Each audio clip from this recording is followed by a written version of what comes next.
Alrighty, we're going to hop straight to it. To start us off, we're going to dive into the basics of what a domain is using Jujutsu Kaisen logic.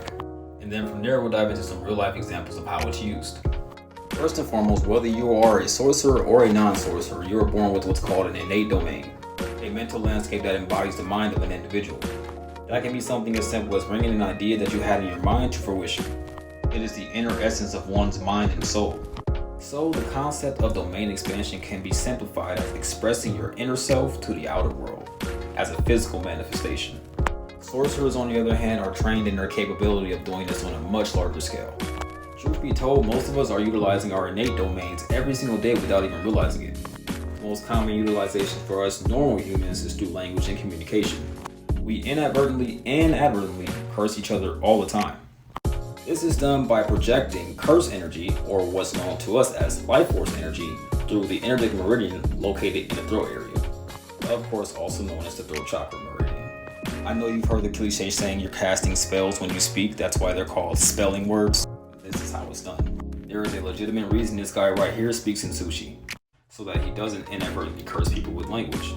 If you actually watch Jujutsu Kaisen, you know that his innate domain is cursed speech.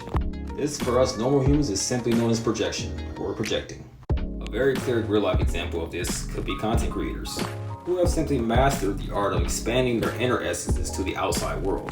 We do this by utilizing what's known as black mirror rituals, or black magic. Yes, the very device in the palm of your hand that you are watching me on right now is a black mirror, if you didn't already know.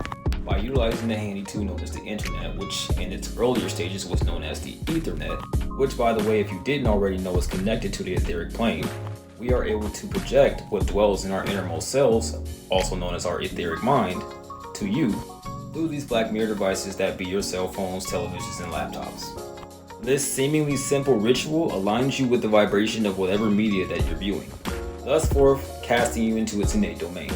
Shout out to the artist of this ominous art piece over here. Hopefully you're beginning to see how deep the concept of domain expansion can really get. But according to the world of Jujutsu, these domain expansions would actually be considered incomplete because they lack a barrier, simply meaning that you are not binding to the confines of my innate domain.